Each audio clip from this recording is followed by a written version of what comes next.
Hello friends, स्वागत है आप सभी का मेरे YouTube channel SB coaching classes पर।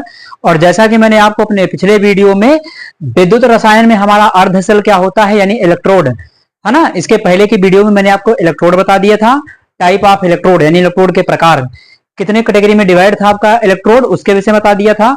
उसमें मैंने आपको ये बताया था कि आपका जो इलेक्ट्रोड होता है वो दो भागों में डिवाइड होता है, एक आपका ऑक्सीकरण और अपचयन, और दूसरा क्या होता है कि सक्रिय और निष्क्रिय इलेक्ट्रोड। आज में हमें क्या करना है इस टॉपिक में कि आज का जो हमारा विषय रहेगा वो है इलेक्ट्रोड विभव, है ना। उसी में मैंने आपको अर्ध सेल डेनियल सेल भी पढ़ा दिया था पहले वाले वीडियो में, है ना। तो चलिए देखते हैं इलेक्ट्रोड विभव यानी इलेक्ट्रोड पोटेंशियल कहते हैं इसको। तो यहां पर क्या लिखा हुआ है कि जब किसी धातु की क्षण को उसके लवण के विलयन में डाला जाता है तो धातु की क्षण तथा विलयन के मध्य एक विभव उत्पन्न हो जाता है। यानी जब किसी भी धातु की क्षण को, आपने पढ़ा था कि अर्ध सेल क्या होता है इलेक्ट्रोड, तो इलेक्ट्रोड से ही इलेक्ट्रोड विभव की डेफिनेशन शब्द क्या जुड़ गया, केवल विभव। यानी इलेक्ट्रोड तो वही है, इलेक्ट्रोड की डेफिनेशन पूरी वही लिखी जाएगी। अगर डेफिनेशन को थोड़ा सा बड़ा करना हो या कहीं और देखेंगे किताब सीरीज में तो हो सकता है थोड़ी सी और बड़ी लिखी हुई हो, तो वो और कुछ नहीं है, इसमें ऐड क्या होता है इलेक्ट्रोड की परिभाषा। इलेक्ट्रोड का मतलब है अर्ध सेल, तो अर्ध सेल वाली डेफिनेशन इसी में जोड़ दीजिए तो ये डेफिनेशन क्या हो जाएगी, और बड़ी हो जाएगी, है कि नहीं। तो यहां पर क्या है कि ये विभव शब्द आने की वजह से ये इतनी चार लाइनें इसमें बढ़ जाती हैं। तो किताब सीरीज में देखेंगे तो थोड़ा सा हो सकता है कि वो लाइनें भी आपको लिखी हुई मिल जाएं। ठीक, तो यहां पर लिखा क्या है कि किसी धातु की क्षण को, मैंने कल भी आपको बताया था कि जब जैसे मान लिया मैंने डेनियल सेल की बात की थी आपसे कल, और डेनियल सेल में क्या होता है कि जिंक की क्षण जिंक सल्फेट के विलयन में, कॉपर की क्षण कॉपर सल्फेट के विलयन में। तो यहां पर सामने देखिए एक इलेक्ट्रोड बना हुआ है, ये आपके सामने क्या है, एक इलेक्ट्रोड है ना। इलेक्ट्रोड क्या होता है तो ये मैंने आपको पहले ही बताया था कि कोई धातु की क्षण जो क्या करती है कि विद्युत प्रवाहित करने का काम करती है या विद्युत धारा उत्पन्न करने का काम करती है ना, उसे क्या कहते हैं इलेक्ट्रोड। ये अर्ध निकाय या सिस्टम होता है। तो यहां पर क्या है कि ये जिंक की क्या है, क्षण है, और ये विलयन किसका है, जिंक सल्फेट का। तो कोई भी इलेक्ट्रोड होगा उसमें दो ही प्रोसेस हो सकती है, या तो ऑक्सीकरण या तो अपचयन। अब जिंक का इलेक्ट्रोड यहां पर बना हुआ है, तो मैंने आपको कल भी बताया था कि जो जिंक होता है इलेक्ट्रॉन त्यागने की क्षमता जिंक की बहुत ज्यादा होती है कि नहीं। तो जिंक क्या करता है कि जो जिंक की जो क्षण है वो इलेक्ट्रॉनों का त्याग करती है, और इलेक्ट्रॉनों का त्याग करने के बाद जो जिंक डबल प्लस है वो कहां आता है, विलयन के अंदर आता है कि नहीं। तो जिंक जेन डबल प्लस कहां आएगा, अंदर आ जाएगा। अब उसके बाद देखिए यहां पर जो लिखा है कि लवण के विलयन में डाला जाता है तो धातु की क्षण तथा विलयन के मध्य, देखिए ध्यान से, ये है धातु की क्षण और ये है आपका विलयन, यानी ये है धातु की क्षण और ये है विलयन। तो यहां पर क्या है कि ये तो जिंक है ना, इसके ऊपर क्या होगा, यहां पर जिंक होगा, जिंक की क्षण है जिंक होगा, और इसके अंदर क्या होगा, Zn डबल प्लस होगा, है कि नहीं। तो यहां पर क्या हो जाएगा कि मध्य एक विभव उत्पन्न हो जाता। अब विभव क्या होता है ना, तो फिजिक्स में भी आपने पढ़ा होगा विभव कि एक आवेश को एक स्थान से दूसरे स्थान तक ले जाने में किया गया कार्य क्या कहलाता है, विभव कहलाता है। यानी आवेश को एक जगह से दूसरी जगह तक ले जाने में किया गया कार्य क्या कहलाता है, विभव कहलाता है। तो यहां भी देखिए आवेश आ जा रहा कि नहीं, जिंक क्या करता है, जिंक इलेक्ट्रॉन को छोड़ता है, इस रॉड के ऊपर क्या होते हैं, इलेक्ट्रॉन कलेक्ट होंगे, ऐसे इलेक्ट्रॉन जिंक के होंगे यहां पर। तो यहां से क्या होता है कि ये जिंक इलेक्ट्रॉनों को छोड़ करके Zn डबल प्लस के रूप में कहां आता है, विलयन के अंदर, है कि नहीं। ये Zn डबल प्लस के रूप में कहां आएगा, विलयन के अंदर। और यहां पर क्या है कि जब ये विलयन के अंदर पहले से भी क्या है, जिंक Zn डबल प्लस है, तो यहां पर क्या होगा कि विलयन हमारा कैसा हो जाएगा, धनावेशित हो जाएगा। धातु की क्षण कैसी हो जाएगी, ऋणावेशित हो जाएगी, है कि नहीं। तो इन दोनों के बीच देखिए जिंक यहां से यहां आ रहा है ना, तो इन दोनों के बीच चार्ज का क्या हो रहा है, गमन हो रहा है, यानी चार्ज आ जा रहा है। जिंक यहां से यहां आएगा, और दूसरा भी मैंने आपको पार्ट बनाया था जो आपका कैथोड था, कौन, कॉपर का इलेक्ट्रोड। मैंने यहाँ पर डायग्राम तो पूरा नहीं बनाया है, आप उस डायग्राम में देख सकते हैं, या स्क्रीन पर जो डायग्राम आप इसमें भी देख सकते हैं, है कि नहीं। तो यहां से भी आप समझ सकते हैं कि मैंने आपको कल ये डायग्राम बना करके समझाया था। तो जिंक क्या हो रहा है इसमें, Zn डबल प्लस के रूप में है, और कॉपर यहां पर क्या होगा, कॉपर का होता है अपचयन, कॉपर इलेक्ट्रॉन ग्रहण करने का काम करता है। तो इस प्रकार से यहाँ पर क्या हो रहा है, आवेश का स्थानांतरण ही तो हो रहा है। तो जब आवेश का स्थानांतरण होता है तो उसे कहते हैं विभव। ठीक, तो वही यहाँ पर लिखा हुआ है कि विभव उत्पन्न हो जाता है जिसे इलेक्ट्रोड विभव कहते हैं। ठीक, ये तो डिफिनेशन हो गई इलेक्ट्रोड विभव की। अब क्या होगा कि यहाँ पर जैसे मान लिया कि हमारा जो इलेक्ट्रोड विभव होता है वो सभी धातुओं के लिए, जितने भी इलेक्ट्रोड, मान लीजिए यहाँ जिंक का इलेक्ट्रोड है, कॉपर का इलेक्ट्रोड, किसी भी धातु का इलेक्ट्रोड हो, सबके लिए इलेक्ट्रोड विभव लिखा जा सकता है। तो इलेक्ट्रोड विभव इस बेसिस पर होगा क्या, तो इलेक्ट्रोड विभव जो होता है इस बेसिस पर वो टू टाइप में डिवाइड हो जाता है, दो भागों में विभाजित हो जाता है। एक तो हो जाता है आपका मानक इलेक्ट्रोड विभव, और दूसरा आपके सामने ये इलेक्ट्रोड विभव तो लिखा ही हुआ है। ठीक, तो चलिए मैं इसी जो डेनियल सेल आपकी स्क्रीन पर है, इसी के अंदर जो आपका जिंक का इलेक्ट्रोड है, कॉपर का इलेक्ट्रोड है, इनके लिए मैं आपको इलेक्ट्रोड विभव बता देता हूं कि कैसे लिखा जाएगा। तो इलेक्ट्रोड विभव, ये तो डिफिनेशन इसकी हो गई। इलेक्ट्रोड विभव को कैपिटल ई से प्रदर्शित करते हैं, आप ये भी लिख सकते हैं। और विभव है तो इसका मात्रक क्या होगा, वोल्ट, है कि नहीं। तो इसका मात्रक क्या हो जाएगा, इसका मात्रक जो हो जाएगा वो वोल्ट हो जाएगा। या फिर विभव का मात्रक जूल प्रति कूलम भी होता है ना। तो फिजिक्स नहीं है यहाँ पर, जूल प्रति कूलम आपको कहीं देखने को नहीं मिलेगा, अक्सर क्या मिलेगा, वोल्ट। तो इसका मात्रक जूल प्रति कूलम या वोल्ट होता है, लेकिन जनरली जो ज्यादा यूज यहाँ पर रसायन में होगा वो वोल्ट होगा। जूल प्रति कूलम आपको फिजिक्स में ज्यादा मिलता है। ठीक, चलिए हो इलेक्ट्रोड विभव मैंने आपको अभी बताया कि इलेक्ट्रोड विभव क्या होता है, दो कैटेगरी में डिवाइड होगा, एक ऑक्सीकरण इलेक्ट्रोड विभव और एक अपचयन इलेक्ट्रोड विभव। ठीक, इलेक्ट्रोड विभव जो होता है वो आपका दो भागों में डिवाइड होता है, ऑक्सीकरण और दूसरा कौन सा है, अपचयन। यानी इलेक्ट्रोड विभव आपका दो प्रकार का होता है। कौन कौन सा प्रकार है उसका, तो यहां पर ये है ऑक्सीकरण और ये है अपचयन। पूरा नाम क्या है, ऑक्सीकरण इलेक्ट्रोड विभव, और दूसरा क्या है नाम उसका, अपचयन इलेक्ट्रोड विभव। ठीक, तो ये दोनों तो इनके नाम हो जाते हैं इलेक्ट्रोड विभव के। अब ये जो इलेक्ट्रोड विभव होता है इसको दो प्रकार से लिख सकते हैं। एक तो नॉर्मल आपका लिखा हुआ है कि इलेक्ट्रोड विभव केवल इलेक्ट्रोड पोटेंशियल, और एक होता है मानक इलेक्ट्रोड विभव, है ना। तो मानक वाले की बात अभी हम नहीं करेंगे, अभी हम केवल इलेक्ट्रोड विभव को देखेंगे। और जब केवल इलेक्ट्रोड विभव लिखा होगा तो उसे हम कैपिटल ई से रिप्रेजेंट करते हैं, प्रदर्शित करते हैं। यानी इलेक्ट्रोड विभव को कैपिटल ई से रिप्रेजेंट किया जाता है, प्रदर्शित किया जाता है ना। तो ऑक्सीकरण है और अपचयन है। अब ऑक्सीकरण अपचयन के लिए मैं एग्जांपल ले लेता हूं डेनियल सेल का। चलिए तो लिख देते हैं यहां पर एग्जांपल के लिए। तो आपसे कहा गया कि डेनियल सेल में होने वाली रिएक्शन के लिए आप क्या लिखिए, इलेक्ट्रोड विभव का मान लिखिए, है ना। अब उसमें क्या होता है कि ऑक्सीकरण भी होता है, अपचयन भी होता है। तो चलिए डेनियल सेल आप स्क्रीन पर भी देख सकते हैं डेनियल सेल को, है ना। इसमें क्या होता है, इसमें जिंक का ऑक्सीकरण होता है, जिंक इलेक्ट्रॉन त्यागता है, कॉपर क्या करता है, इलेक्ट्रॉन को ग्रहण करने का काम करता है। कॉपर का मतलब कि अपचयन होता है। तो जिंक का ऑक्सीकरण होता है यानी कि वो इलेक्ट्रॉन त्यागता है, कॉपर का अपचयन होता है यानी कि वो इलेक्ट्रॉन ग्रहण करता है। ठीक, तो यहां पर चलिए हम लिख लेते हैं डेनियल सेल में होने वाली, आपको एनोड और कैथोड पर होने वाली रिएक्शन भी मैंने लिखाई थी। तो यहां पर अगर हमें लिखना होगा तो इसके लिए हम ऐसे लिखेंगे कि ये हो गया सिंबल हमारा किसका है, पहले रिएक्शन से ही चाहे लिख लीजिए। यहां पर इसे जिंक है और जिंक से हो गया जिंक डबल प्लस, और दो इलेक्ट्रॉन क्या कर देगा, ये बाहर कर देगा, जिंक ने दो इलेक्ट्रॉन त्याग कर दिए।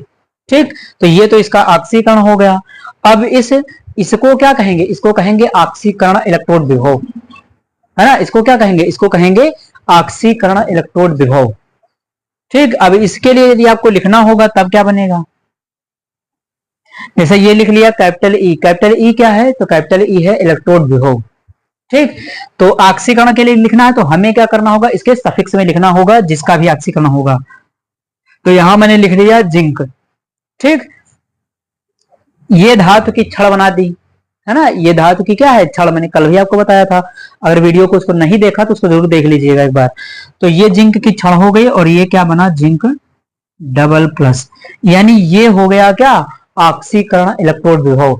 अब ऐसे मान लिया बना हुआ है तो आप कैसे पहचानेंगे कि ये ऑक्सीकरण इलेक्ट्रोड विभव है कि नहीं। तो इसको पहचानने का तरीका ये है कि इसमें चार्ज क्या है, बढ़ रहा है, यानी जीरो, यहाँ पर जिंक पर कोई चार्ज नहीं, यहाँ पर कितना है, दो चार्ज, यानी चार्ज जब बढ़ता है ना, प्लस चार्ज बढ़ता है तो वो क्या होता है, ऑक्सीकरण। तो यहाँ पर जिंक का ऑक्सीकरण हो रहा है, यानी ऑक्सीकरण वाली रिएक्शन के लिए मैंने इलेक्ट्रोड विभव लिख दिया। तो ये कैसा इलेक्ट्रोड विभव होगा, ये आपका होगा ऑक्सीकरण इलेक्ट्रोड विभव। ठीक, उसके बाद अपचयन वाला, अपचयन किसका होता है, तो इस डेनियल सेल में आप देख सकते हैं कि इसमें कॉपर का अपचयन होता है, यानी कॉपर अपचयन होगा मतलब इलेक्ट्रॉन को ग्रहण करेगा। कितने इलेक्ट्रॉन ग्रहण करेगा, तो जितना जिंक छोड़ेगा उतना ही कॉपर ग्रहण करेगा। तो 2 इलेक्ट्रॉन जिंक ने छोड़े तो कॉपर 2 इलेक्ट्रॉन ग्रहण भी करेगा। तो चलिए इसके लिए भी लिख देते हैं यहां पर, जैसे ये Cu है डबल प्लस है ना, और प्लस 2 इलेक्ट्रॉन, तो ये किसमें बदल जाएगा, कॉपर में। तो ये अपचयन हो गया इसका। अब अपचयन इलेक्ट्रोड विभव आपसे कहा गया लिखने के लिए, तो चलिए अपचयन इलेक्ट्रोड विभव भी लिख सकते हैं। वो कैसे लिखा जाएगा कि E और उसके बाद Cu डबल प्लस और ये Cu, है ना। तो ये एक जनरल एग्जांपल मैंने ले लिया था आपको ऑक्सीकरण और अपचयन इलेक्ट्रोड विभव समझाने के लिए, है ना। आप इसका स्क्रीनशॉट ले लीजिए, फिर मैं डिटेल में अभी इनकी डिफिनेशन वगैरह लिख करके और एग्जांपल लेकर के आपको बात क्लियर करता हूं। चलिए देखते हैं आगे की ओर। अब यहां पर क्या लिखा हुआ है कि ऑक्सीकरण इलेक्ट्रोड विभव और अपचयन इलेक्ट्रोड विभव। तो ऑक्सीकरण इलेक्ट्रोड विभव, पहले इसकी परिभाषा को जान लेते हैं कि ये ऑक्सीकरण इलेक्ट्रोड विभव क्या होता है। तो देखिए यहां पर लिखा हुआ कि किसी तत्व का ऑक्सीकरण होने में उत्पन्न विभव, यानी आपको पता है कि सेल के अंदर एक तत्व का, अब तत्व की जगह धातु भी लिखा हुआ हो सकता है ना, दोनों सही, चाहे तत्व लिखा हो या धातु लिखा हो, कोई भी तत्व हो सकता है या कोई भी धातु हो सकती है। तो किसी तत्व का या धातु का ऑक्सीकरण होने में उत्पन्न विभव, है ना, क्या कहलाएगा, ऑक्सीकरण इलेक्ट्रोड विभव कहलाएगा, या फिर उसको ऑक्सीकरण अर्ध सेल इलेक्ट्रोड विभव कहते हैं। ठीक, दोनों सही है। तो ऑक्सीकरण होने में उत्पन्न जो विभव है वो ऑक्सीकरण इलेक्ट्रोड विभव कहलाता है। ठीक, उसके बाद अपचयन क्या है, इसी का जस्ट उल्टा, कि किसी तत्व का अपचयन होने में उत्पन्न होने वाला विभव, यानी किसी तत्व का अपचयन होने में जो उत्पन्न विभव है वो क्या कहलाएगा, अपचयन इलेक्ट्रोड विभव या अपचयन अर्ध सेल विभव भी कह सकते हैं इसको। ठीक, तो ये तो हो गया कि ऑक्सीकरण और अपचयन इलेक्ट्रोड विभव की डिफिनेशन। अब एक एग्जांपल लिख लिया जाए, फिर इसको क्लियर कर दिया जाए कि ये कैसे लिखा जाएगा। तो चलिए वहां पर मैंने अभी आपको पीछे एग्जांपल समझाया था जिंक और कॉपर को लेकर के, अब यहाँ एग्जांपल थोड़ा चेंज करते हैं ताकि और बात क्लियर हो जाए, समझ में आए, है ना। तो चलिए कोई दूसरा एग्जाम्पल ले लेते हैं। यहाँ पर ले लिया मैंने, जैसे मैंने ले लिया आयरन यानी लोहा Fe, है ना, Fe, आयरन व क्रोमियम। ठीक, जैसे मैंने यहां पर 2 धातुएं ले ली है, आयरन और क्रोमियम। ठीक, यहां पर मैंने जो एग्जांपल लिया है, इस बार एग्जांपल मैंने बदल दिया, वहां जिंक और कॉपर लिया था, यहां पर ले लिया है आयरन और क्रोमियम यानी Fe और Cr। अब यहां पर क्या होगा, अब आपको पता है कि सेल के अंदर इन दोनों को मिलाकर के कोई सेल बनेगा, है ना। अब इनमें, इन दोनों धातुओं में किसका ऑक्सीकरण होगा और किसका अपचयन होगा, तो यहां के लिए अभी तो मैं आपको बता दूंगा, लेकिन ये जस्ट अभी जब आप आगे पढ़ेंगे तो आपको इलेक्ट्रोकेमिकल सीरीज मिलेगी, विद्युत रासायनिक श्रेणी, है ना, उसके आधार पर किसका ऑक्सीकरण होगा किसका अपचयन होगा ये डिसाइड किया जाएगा। यहां पर मैं केवल एग्जाम्पल के तौर पर आपको समझाने के लिए यहां पर केवल बता देता हूं बस। ठीक, तो चलिए देखिए यहां पर, तो ये है लोहा और ये है क्रोमियम, है ना। तो यहां पर जो क्रोमियम होता है, क्रोमियम का होता है ऑक्सीकरण, यानी ये जो Cr लिखा हुआ है, Cr का क्या होता है, ऑक्सीकरण होता है, यानी क्रोमियम इलेक्ट्रॉन का त्याग करता है। कितने इलेक्ट्रॉन का त्याग करता है, तो क्रोमियम जो है आपका वो 3 इलेक्ट्रॉनों का त्याग करता है ना। क्रोमियम 3 भी कर सकता है, 2 भी कर सकता है, लेकिन मान लिया कि हमने क्रोमियम ने 3 इलेक्ट्रॉनों का त्याग कर दिया, Cr++ बनाया, है ना, यानी यहां पर क्रोमियम ने 3 इलेक्ट्रॉनों का त्याग कर दिया, 3 इलेक्ट्रॉनों का त्याग किया, और जो जितने इलेक्ट्रॉनों का त्याग करेगा उसके ऊपर उतना ही प्लस चार्ज आता है। तो 3 इलेक्ट्रॉनों का त्याग कर दिया तो क्रोमियम के ऊपर कितना प्लस का चार्ज आएगा, प्लस का 3 चार्ज आएगा। ठीक, तो यहां बनेगा क्रोमियम ट्रिपल+, इस तरीके से बनेगा। क्रोमियम था, 3 इलेक्ट्रॉन इसने त्याग कर दिए, तो क्या बनेगा, Cr++। ठीक, ये ऑक्सीकरण हो गया। ठीक, अब आपसे कहा गया कि ये ऑक्सीकरण की एक रिएक्शन दी गई है, इसके लिए आप ऑक्सीकरण इलेक्ट्रोड विभव या अर्ध सेल ऑक्सीकरण इलेक्ट्रोड विभव लिख करके दिखाइए। है कि नहीं, वो भी कहा जा सकता है। तो चलिए लिख लेते हैं इसके लिए। अब ये ऑक्सीकरण की समीकरण है ना, तो ऑक्सीकरण के लिए लिख लेते हैं कैपिटल ई। ये कैपिटल ई क्या है, इलेक्ट्रोड विभव का सिंबल है कैपिटल ई। ठीक, किसके लिए लिखना है, ऑक्सीकरण के लिए। ऑक्सीकरण में क्या होता है, प्लस का चार्ज बढ़ता है कि नहीं। तो यहां पर क्या है, क्रोमियम है, और ई के क्या सफिक्स में लिखेंगे नीचे की ओर, तो यहां हो गया Cr, ये लिखा। उसके बाद धातु की छड़ बनाइए, तो यहां पर धातु की छड़ बना दिया। ठीक, क्रोमियम किसने बदल रहा है, Cr ट्रिपल प्लस ने, तो यहां पर लिख लीजिए Cr ट्रिपल प्लस। यानी ये हो गया आपका ऑक्सीकरण इलेक्ट्रोड विभव। किसी भी धातु के लिए कोई भी एलिमेंट आपको दिया जाए और ऑक्सीकरण इलेक्ट्रोड विभव कहा जाए, आपको इसी तरीके से लिखना है। कैपिटल ई लिखिए और ई के सफिक्स में ऑक्सीकरण वाले को लिख दीजिए। जिसका ऑक्सीकरण हो रहा है, जैसे क्रोमियम है, यहाँ पर क्रोमियम पर कोई चार्ज नहीं, तो इसको इस क्षण के पहले लिखेंगे, जिस पर चार्ज आएगा उसको क्षण के बाद लिखेंगे या आगे लिखेंगे। ठीक, तो ये हो गया ऑक्सीकरण इलेक्ट्रोड विभव। अब मैंने बताया कि इसमें लोहे का क्या होगा, आयरन का, तो आयरन का होगा अपचयन। ये कहां से पता चल रहा है, तो ये अभी आप पढ़ते जाइए, इलेक्ट्रोकेमिकल सीरीज आप पढ़ेंगे तो आपको खुद पता चल जाएगा कि किसका ऑक्सीकरण होगा, किसका अपचयन होगा। क्योंकि इस चैप्टर से हम कहीं और से नहीं ले रहे हैं, जो इलेक्ट्रोकेमिकल सीरीज है वहीं से एग्जाम्पल्स उठा रहे हैं। क्योंकि मुझे तो पता है, लेकिन अभी आप लोग जब आगे पढ़ेंगे तो उसको जान जाएंगे इलेक्ट्रोकेमिकल सीरीज को, उसी के बेसिस पर मैंने ये एग्जाम्पल लिया हुआ है। ठीक, चलिए, तो यहां पर आयरन का क्या होगा, अपचयन होगा। अपचयन का मतलब इलेक्ट्रॉन ग्रहण करेगा। ठीक, इलेक्ट्रॉन ग्रहण कैसे करेगा, अब यहां पर अगर इसको 3 इलेक्ट्रॉन ग्रहण करना है ना, तो इसके पास 3 इलेक्ट्रॉन ग्रहण करने की कैपेसिटी होनी चाहिए। कैपेसिटी का मतलब यहां पर क्या है कि उतना इसके पास 3 इलेक्ट्रॉनों की कमी तो हो, तभी तो ग्रहण कर पाएगा, है कि नहीं। आपको मान लीजिए जैसे खाना खाना है, तो वहां पर क्या है कि आपके पास भूख तो होनी चाहिए, है कि नहीं, तो तभी तो आप खाना खा सकते हैं। तो उसी प्रकार से जैसे आयरन है, Fe है, लोहा, इसको अगर 3 इलेक्ट्रॉन ग्रहण करना है तो पहले इसके पास 3 इलेक्ट्रॉनों की कमी तो होना चाहिए। तो कमी कैसे आएगी, कमी ऐसे आएगी कि आयरन जब होगा तो आयरन अपने 3 इलेक्ट्रॉन कहीं भी निकाल देगा, छोड़ देगा। समझने के लिए यहां समझ लेते हैं कि आयरन 3 इलेक्ट्रॉन उसने कहीं दान कर दिए, छोड़ दिए। ठीक, तो जब 3 इलेक्ट्रॉन उसने छोड़ दिए हैं तो उस पर क्या आ जाएगा, 3 प्लस आ जाएगा।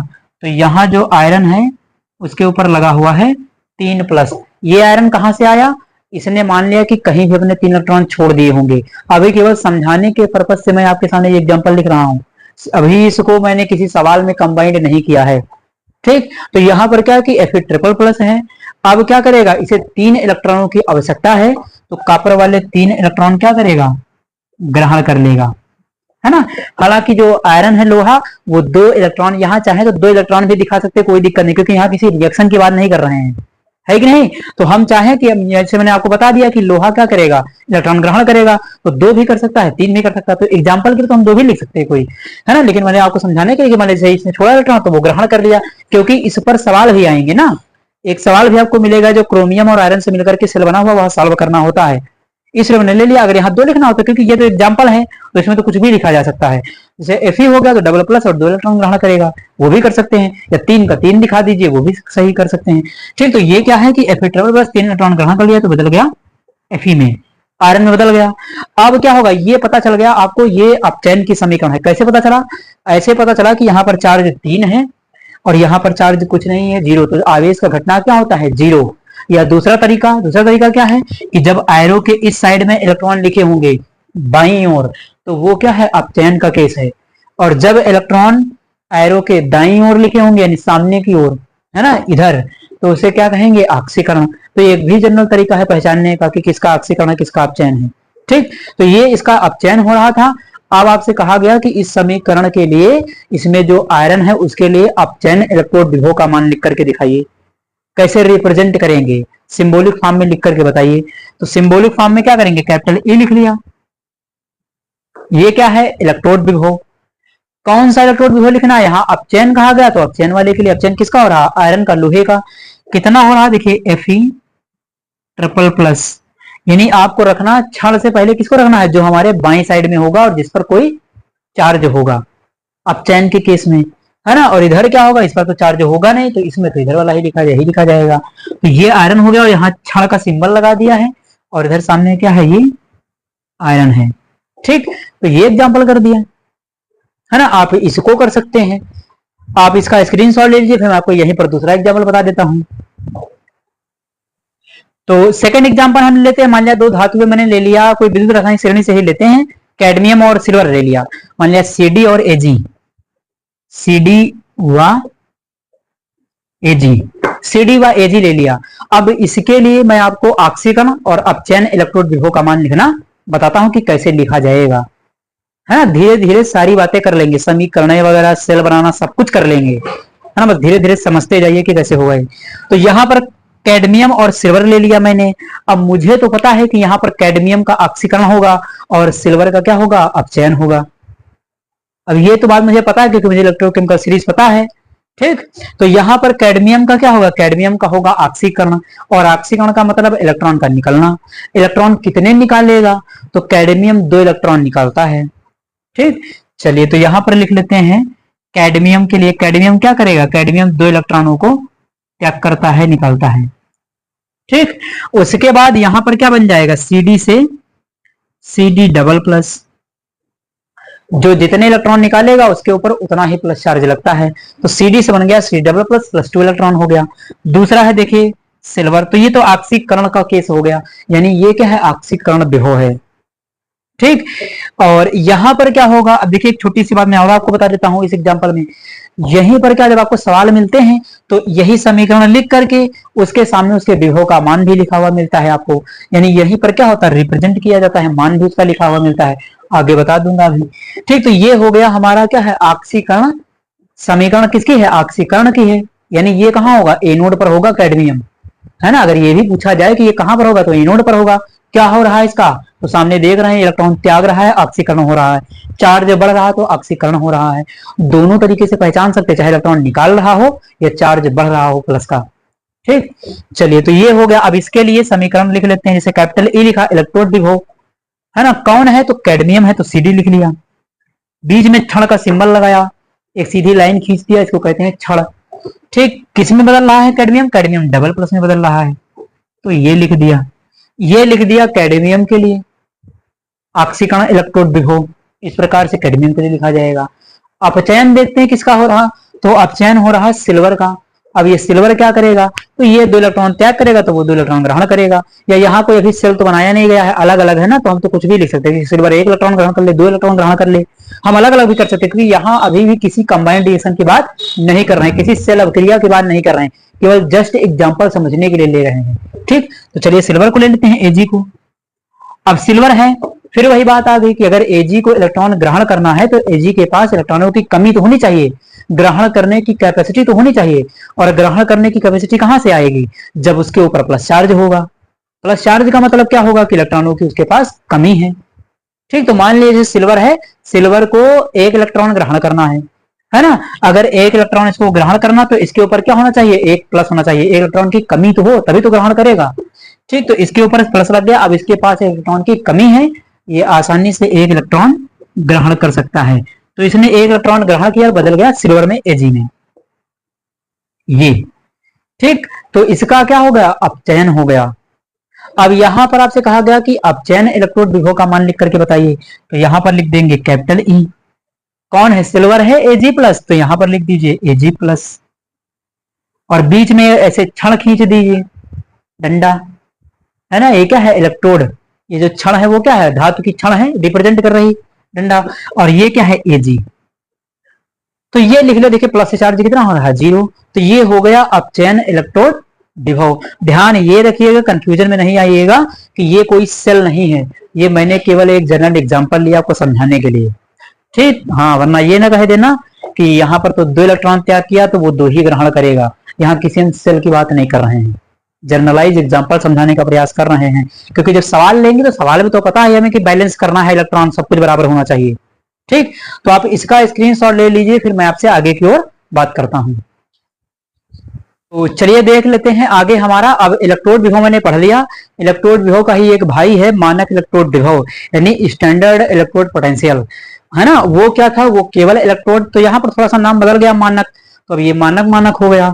मानक का मतलब क्या है, तो मानक का मतलब एक पैमाना निर्धारित कर दिया गया है ना। जैसे किसी चीज को सेलेक्ट करने के लिए, चुनने के लिए एक क्राइटेरिया डिसाइड कर दिया जाता है है ना। कि क्या होगा कि जैसे मान लिया किसी एग्जाम में होता है कि 10 नंबर पाने वाला पास, 10 से नीचे वाला फेल, तो ये क्या है, 10 क्या है, 10 एक मानक बन गया, पैमाना है कि नहीं, कि 10 डिसाइड करेगा कि कौन क्या करेगा क्या नहीं करेगा, या किसको लेना है किसको नहीं लेना है ना।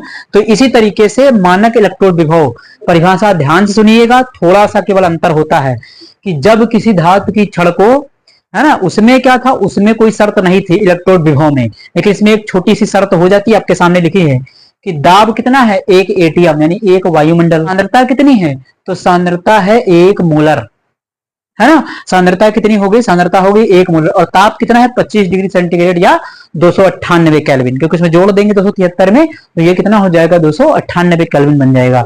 ठीक, तो यही शर्त है इसकी परिभाषा की, यही शर्त है कि जब किसी भी धातु की छड़ को 1 एटीएम, जब किसी धातु की छड़ को 1 एटीएम दाब, 25 डिग्री सेंटीग्रेड ताप तथा 1 मोलर सांद्रता वाले उसी के लवण के विलयन में डाला जाता है, तो धातु की क्षण तथा विलयन के मध्य विभवांतर उत्पन्न हो जाता है या विभव उत्पन्न हो जाता है, जिसे मानक इलेक्ट्रोड विभव कहते हैं, है ना। तो डेफिनेशन को आप रिपीट करके एक बार फिर से लिख सकते हैं, मैं बता देता हूं, है ना, कि जब किसी भी धातु की छड़ को 1 वायुमंडल दाब, 25 डिग्री सेंटीग्रेड ताप, है ना, और 1 मोलर सांद्रता वाले, 25 डिग्री सेंटीग्रेड ताप और 1 मोलर सांद्रता वाले उसी के लवण के विलयन में डाला जाता है, तो धातु की क्षण तथा विलयन के मध्य विभव उत्पन्न हो जाता है, जिसे मानक इलेक्ट्रोड विभव कहते हैं। इसे E0 से प्रदर्शित करते हैं। अंतर क्या है इसमें, E0, देखिए मानक इलेक्ट्रोड विभव में बस यही तो डिफरेंस है कि यहां पर ई के ऊपर क्या होता है, 0 लगा होता है, और वही 0 हमें दोनों में अंतर करवाता है कि कौन मानक है और कौन सिंपल वाला है, सामान्य वाला है। यानी इलेक्ट्रोड विभव 2 प्रकार के हो गए, एक केवल इलेक्ट्रोड विभव है और एक मानक इलेक्ट्रोड विभव है। तो मानक इलेक्ट्रोड की विभव की क्या पहचान, तो मानक इलेक्ट्रोड विभव की पहचान है ये उसके ऊपर लगा हुआ 0, यानी ई के ऊपर लगा हुआ 0 ही बताता है कि ये क्या है, मानक इलेक्ट्रोड विभव है किसी भी सेल का। अब जैसे आपने इलेक्ट्रोड विभव को 2 भागों में डिवाइड कर दिया, ऑक्सीकरण और अपचयन, तो उसी प्रकार से मानक इलेक्ट्रोड विभव भी हो जाएगा, मानक ऑक्सीकरण इलेक्ट्रोड विभव और मानक अपचयन इलेक्ट्रोड विभव। तो बस केवल एक शब्द जुड़ गया, मानक, जैसे सारा पीछे लिखा वैसे ही बिल्कुल लिखा जाएगा। चलिए मैं एग्जांपल आपको बता देता हूं। ठीक, एग्जांपल यहां पर अगर ऑक्सीकरण, देखिए मानक, इसमें शब्द आगे जोड़ सकते हैं कि मानक मानक दोनों में, तो यहां पर मानक चाहे जोड़ लीजिए, ये मानक हो जाएगा और ये भी क्या है, मानक हो जाएगा, यानी दोनों में शब्द जुड़ गया, केवल मानक, डिफरेंस कोई नहीं होगा, परिभाषा भी बिल्कुल उसी तरीके से रहेगी। ठीक, तो चलिए एग्जांपल ले लेते हैं। यहाँ पर एग्जांपल मैंने ले लिया, पहले वही डेनियल सेल ले लेते हैं। डेनियल सेल में होने वाली अभिक्रिया, तो डेनियल सेल में कौन होता है, जिंक होता है, कॉपर, जिंक का क्या होता है, ऑक्सीकरण।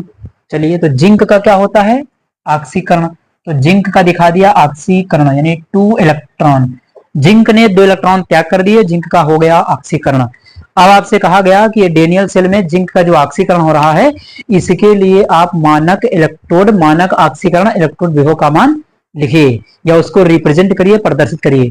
तो यहां पर क्या लिखेंगे, कैपिटल ई लिख लिया, है कि नहीं। अब अगर कैपिटल ई के ऊपर 0 नहीं लगाया तब गलत हो जाएगा, क्योंकि अगर 0 नहीं लगाएंगे तो वो कंडीशन बन जाएगी इलेक्ट्रोड विभव की, और आपको लिखना है मानक इलेक्ट्रोड विभव। तो 0 ही तो है जो पहचान कराता है कि ये मानक इलेक्ट्रोड विभव है, तो यहां पर लगा देंगे 0। बाकी एज इट इज, जैसे आपने वहां पर लिखा हुआ था वैसे आपको यहां भी लिखना है।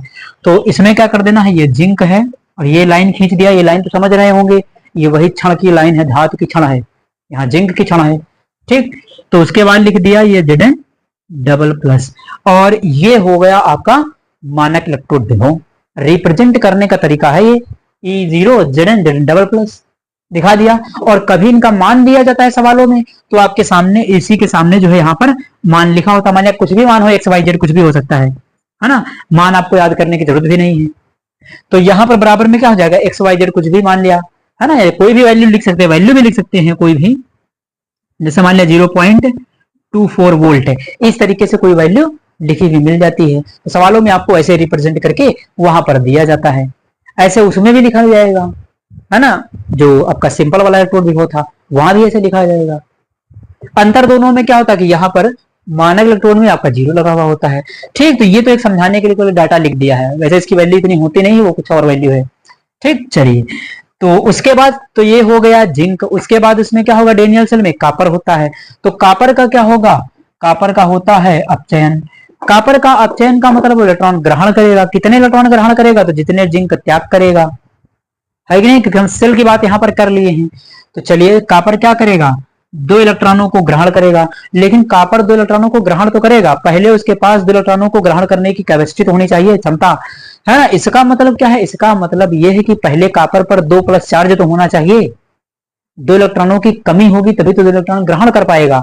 तो पहले अपने इलेक्ट्रॉन क्या करे, कहीं से त्याग करके आए।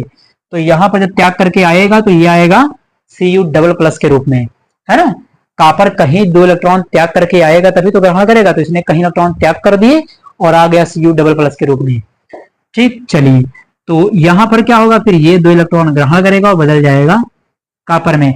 और कहीं नहीं त्याग करेगा, त्याग कहां करेगा, जहां सेल बना हुआ था वहां त्याग करेगा, है ना। तो कापर कहां, अपने उस सेल में ही तो त्याग करेगा जिस विलयन में ये था कापर सल्फेट के। ठीक, तो यहां पर चलिए लिख लेते हैं, ई लिखा और ये लिख लिया 0। ये क्या है, मानक इलेक्ट्रोड विभव का सिंबल है, 0 लगा हुआ है ऊपर। अब यहाँ अपचयन के लिए है तो अपचयन के लिए लिख दीजिए कापर है, Cu डबल प्लस, और बीच में ये धातु की क्षण है, ये लाइन खींच रहे हैं जो। ठीक, तो और ये क्या है, कापर है। ठीक, इस तरीके से कर दिया। अब अगर इनको अगर बनाना भी हो सेल, अगर इनको जोड़ करके बनाना तो वो भी बना सकते हैं। ऑक्सीकरण और अपचयन दोनों को क्या करिए, सॉल्ट ब्रिज के द्वारा जोड़ दीजिए, आपका सेल भी बन करके तैयार हो जाएगा। यानी ये दोनों पीछे लिखे हुए हैं इलेक्ट्रोड विभव, इनको जोड़ दीजिए, अभी सेल बन करके तैयार हो जाएगा, है कि नहीं। तो यहां पर लिख सकते हैं, जैसे ये आपने लिख दिया जिंक है और जिंक डबल प्लस, और बीच में लगा दिया ये 2 एरो, ये लवण सेतु है, कल बताया था। और इधर इसको नोट कर दीजिए Cu डबल प्लस और सिंगल Cu। देखिए ये बन गया आपका, ये सेल बन गया।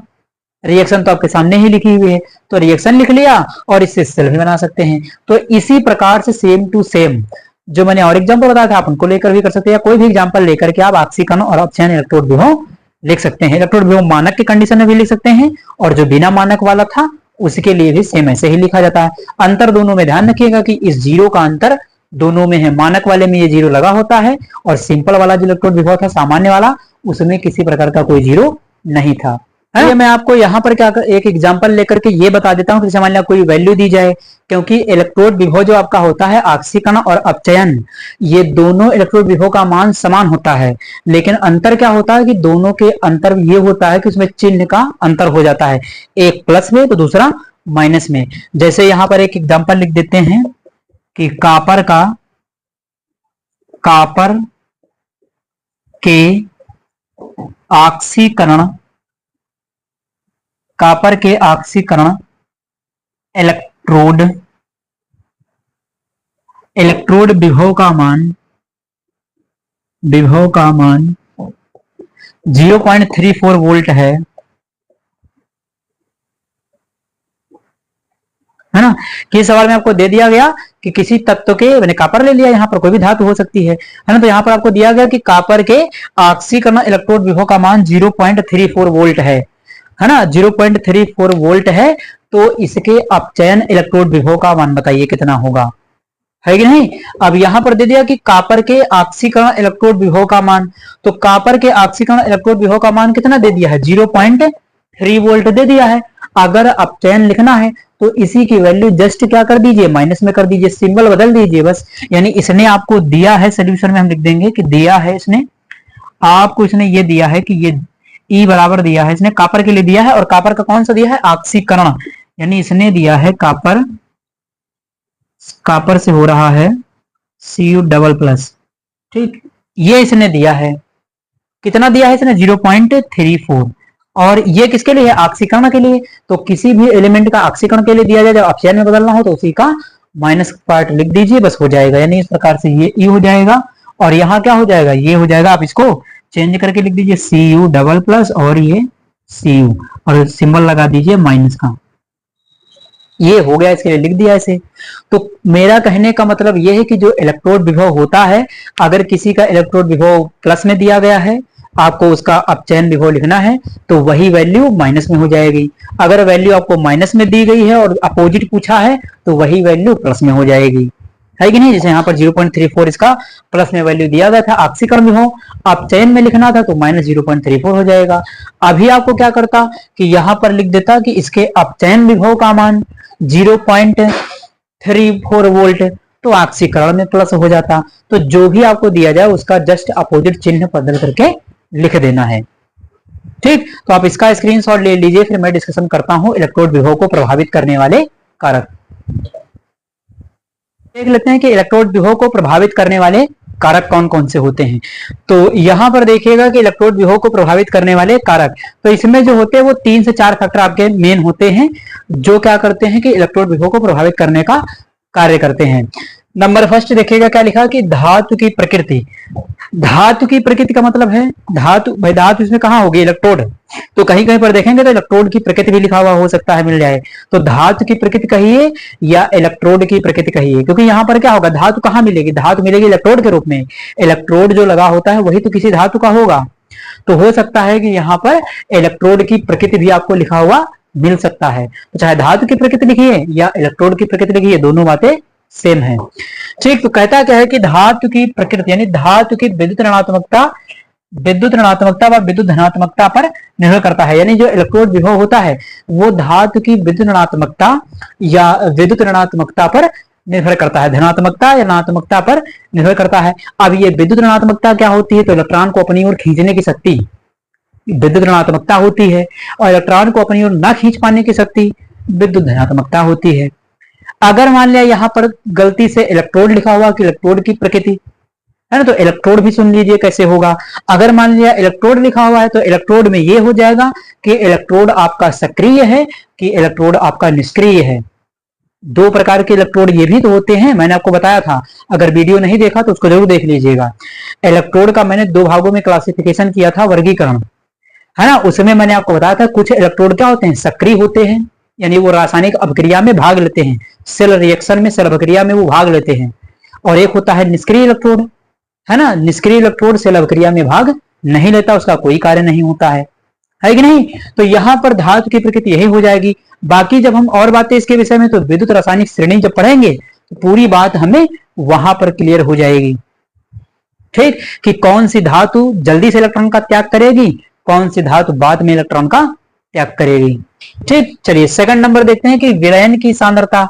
अब देखिए विलयन की सांद्रता यहाँ पर लिखा हुआ है, या हो सकता है कि धातु की सांद्रता लिखी हो, या लवण की सांद्रता लिखी हो, या सांद्रता का मतलब होता है मोलरता। तो यहाँ पर हो सकता है कि आपको विलयन की मोलरता लिखा हुआ मिल जाए, तो वो भी सही है। अगर विलयन की मोलरता भी कहीं लिखा हुआ मिलता है, सांद्रता का मतलब क्या है, सांद्रता मोलरता, है कि नहीं। तो सांद्रता बढ़ने पर इलेक्ट्रोड विभव का मान घटता है, क्योंकि विद्युत अपघट्य का आयनन कम हो जाता है। देखिए सांद्रता बढ़ने पर, सांद्रता का मतलब है मात्रा, जरा समझ लेते हैं। यहाँ पर एक ये बना दिया मैंने जिंक का इलेक्ट्रोड इस विलयन के अंदर, है ना, ये तो इसके अंदर मैंने बना दिया ये जिंक का इलेक्ट्रोड है, ठीक। अब यहाँ पर क्या होगा, कह रहा है कि अगर इसके अंदर क्या है, विद्युत अपघट्य भरा हो। विद्युत अपघट्य का मतलब क्या है, आपने परिभाषा आपको पहले से ही पता है कि जिस धातु की क्षण उसी धातु के लवण का विलयन। तो जिंक की क्षण है तो जिंक सल्फेट का क्या होगा, विलयन होगा, यानी Zn इसके अंदर भरा हुआ होगा। तो अब होगा क्या कि सांद्रता बढ़ने पर इलेक्ट्रोड विभव का मान जो होता है वो क्या होता है, घटता है, क्योंकि विद्युत अपघट्य का आयनन कम हो जाता है। तो Zn हो गया जैसे जिंक सल्फेट, ठीक। Zn जिंक सल्फेट है, तो जिंक सल्फेट में क्या होगा, जिंक सल्फेट यहाँ पर भरा हुआ है। अब मान लिया इसने अगर जिंक सल्फेट की क्वांटिटी को ज्यादा कर दिया, है कि नहीं, तो जिंक सल्फेट क्या होगा, यहाँ पर आयनों में टूटना उसका क्या हो जाएगा, कम। एक जनरल एग्जांपल मैं आपको सुनाता हूँ, सुनिए, है ना। जनरल एग्जांपल ये, जैसे मान लिया 1 लीटर पानी में आपको शरबत बनाना हो, है ना, आपने उसमें उसके अंदर आधा किलो चीनी डाल दिया तो घुल जाएगी। उसके बाद धीरे धीरे आपने क्या किया कि चीनी की मात्रा बढ़ाते गए बढ़ाते गए बढ़ाते गए, 1 लीटर पानी के अंदर चीनी हो गई 4 किलोग्राम। तो अब क्या वो घुलेगी, बिल्कुल भी नहीं, जैसे डालेंगे वैसे ही वो उसके अंदर पड़ी रहेगी, क्योंकि वहां पर जो पानी है उसकी मात्रा क्या हो गई, कम। तो सेम टू सेम कहानी यहाँ पर भी है कि जितना विद्युत अपघट्य आप इसके अंदर मिलाते जाएंगे, है ना, उतना ही क्या होगा, इसके आयनों में टूटने की प्रवृत्ति कम हो जाएगी। और अगर ये आयनों में नहीं टूटेगा तो विलयन के अंदर प्लस माइनस चार्ज नहीं बनेगा, और प्लस माइनस चार्ज नहीं बनेगा तो आयनों का गमन नहीं होगा, और आयनों का गमन नहीं होगा तो इलेक्ट्रोड विभव प्रभावित होगा, उसका मान कम हो जाएगा, सेल बेकार हो जाएगा, है कि नहीं। तो इस तरीके से ये प्रभावित करेगा। उसके बाद देखिए टेम्परेचर यानी तापमान।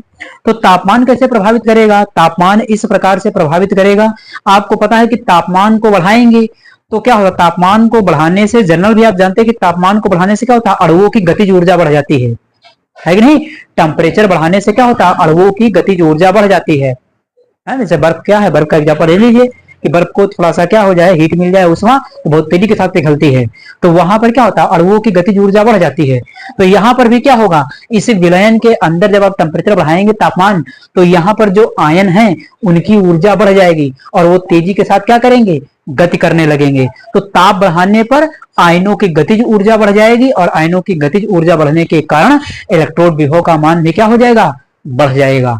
तो एग्जाम में आया हुआ प्रश्न है, ऑब्जेक्टिव में इसको ध्यान रखिएगा, है ना। उसमें ये पूछा गया था कि इलेक्ट्रोड विभव का मान निम्नलिखित में से किस पर निर्भर नहीं करता है ना। तो उसमें कोई ऑप्शन एक आपको दिया गया था, लेकिन तीन जो आपके हैं, ताप है, विलयन की सांद्रता या मोलरता है, इलेक्ट्रोड की प्रकृति या धातु की प्रकृति भी लिखा हुआ मिल सकता है। ठीक, तो ये तीनों आपके बिल्कुल सही हो जाएंगे। और ऑप्शन में तीनों दिए गए थे, एक ऑप्शन ये सही था, तो उसमें टिक लगाया गया था, है ना। तो चलिए फिर आज मैंने आपको जो टॉपिक लिया था इलेक्ट्रोड विभव, उसके टाइप, प्रकार, उदाहरण, जितनी भी बातें थी मैंने आपको समझा दिया है।